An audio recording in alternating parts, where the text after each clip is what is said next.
a lesson together on a very simple song in some respects, but also a lot of subtleties in it that are worth addressing. And this is, of course, Bob Dylan's The Times They Are A-Changin' from his third album, 1964, The Times They Are A-Changin'.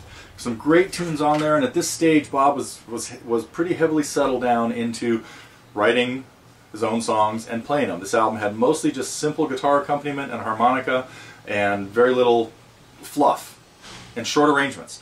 So the lesson goes through the songs in the key of G and just uses standard chords in the key of G, but the way he fingers them is really important to the song. It's very important that you play the G chord with a D in there on the third fret of the second string. So we hear a slightly different voicing of our G chord instead of the voicing that has a B in it. So that's one thing that's important to do in this song and in a lot of Bob's songs, as is the C chord that he usually plays with G in the bass. So you can that way strum all 6 strings.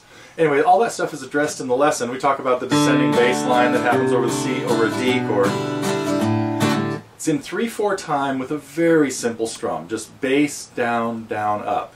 So all this stuff is addressed in this, again, very short lesson, good for beginners. I'd consider this a level 2 song, probably, maybe 3, because you got to hit the bass notes a little bit. But anyway, great tune, and the lesson is up now as part of the Target program at Totally Guitars. We also have a lot of lessons kind of about this difficulty and a little harder in our free lesson section, but right now the Times They Are A-Changin' is part of the Target program because there are a lot of subtleties in the song. We talk about where he throws in extra measures, some of the little interludes that he plays that are different, because every time he's just making it up as he goes.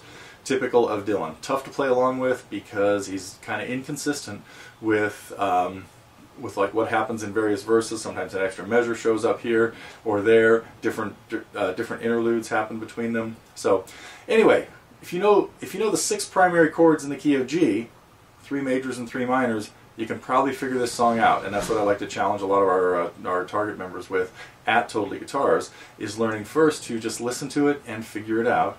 That's what happens in the lesson. So if you'd like to see it, or any of the other Dylan songs we have, or any of the other like 500 songs we have, come visit us at TotallyGuitars.com.